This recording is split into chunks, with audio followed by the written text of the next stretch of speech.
Live from our studios in Lake St. Louis, Missouri, this is Between the Lines with Rob Reynolds, brought to you by Healthcare Solutions Team and by the St. Louis Crisis Nursery, taking care of our kids for 50 years.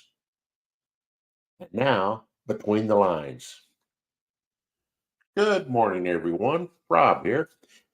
And let's hope you're having a great day. And I wanted to get together, first of all, to thank you folks for all the time you spent listening last year and all the nice comments and the different thumbs up you've given. And I really appreciate the input. I wanted to tell you a little bit about 2024 and what we're going to do, what the plans are, and kind of how you can be a part of the show. One of the things that I wanted to do, and it's still the overarching purpose of our whole show, is to make you smile. Maybe it makes you remember something that happened in the past. Maybe it makes you remember something that's coming up.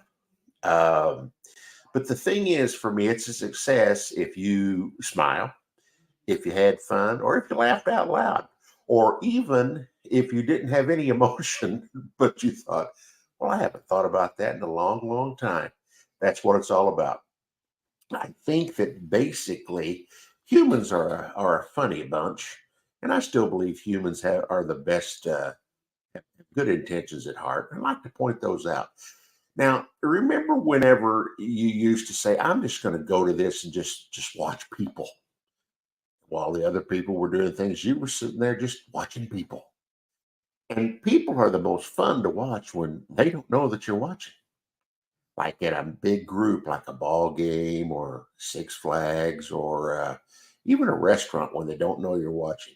People are humorous, they are funny. And that's what I like to point out. Things that maybe you've not noticed in a while, but you listen to and you say, oh, I feel the same way about that. That drives me crazy, just like it does Rob. Well, I want you to think about that. And another thing we're going to do in 2024, I'm still trying to work out the bugs, is I want to get you guys involved in the show. You may have little funny things you want to tell, or things you haven't thought about in a long time, or people you haven't heard from in a long time. Well, I would love to help you with that. I want to get you to be a part of the show. Tell us those funny little things. Just me and you and a cast of a couple of the thousand that are listening. And also, if there's someone that you really would like for me to track down because you'd like to kind of hear their voice and see what they're up to, well, drop me a line and I would be glad to do that. But I guess the goal is I want to get you involved directly in what's happening. I got a lot of friends and buddies out there, and I've appreciated every single one of you. Um, the other thing is, we're going to be pretty staying on the schedule of once a week. I don't want to overexpose things, but I wanted to tell you some things that I have in mind that I like to do. Right now, we're on Facebook, we're on X, and we're on YouTube. I'm going to add Spotify to that.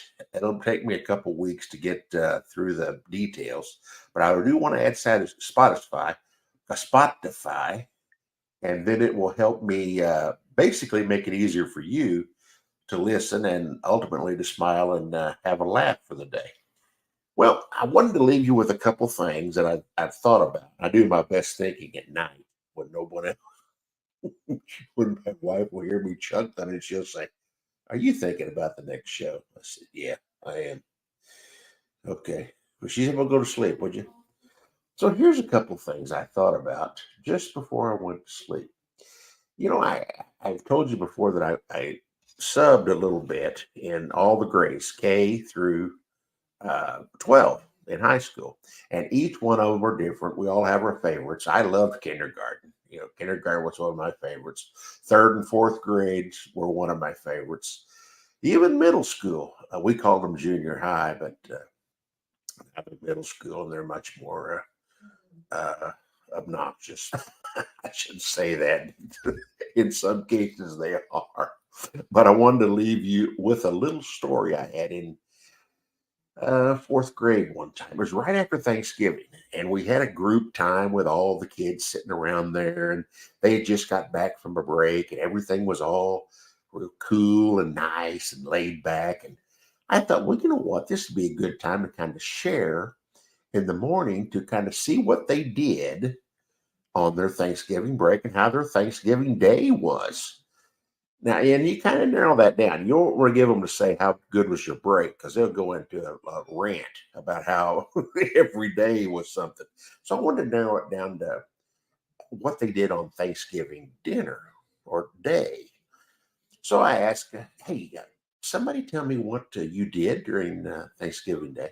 Well, this one little boy, he was crazy. He was like ants in his pants. He was about to wave his hand off and he was about to go nuts. And I said, yes, we'll call him Billy. Yes, Billy, what did you do? He says, well, it's just like every year my dad got drunk and the police had to come and get him. I was like, okay, Billy, we'll move right on to the next one. And then we went on, and I'm trying to keep a straight face. Billy was just happy as a clam. He was telling that story about his dad getting arrested. Well, to top it off, I had the door to the classroom open, and the kids, of course, they can look out and see who's going by.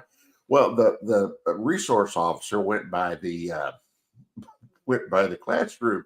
Billy stands up and says, "Hey, Mr. So and So, you arrested my dad over the Thanksgiving holiday."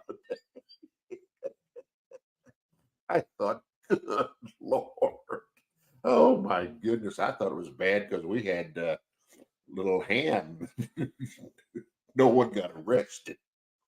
Now, another thing with kindergartners is they'll tell you what's on their mind. They're not going to sugarcoat it. I mean, they're going to tell you exactly what it is.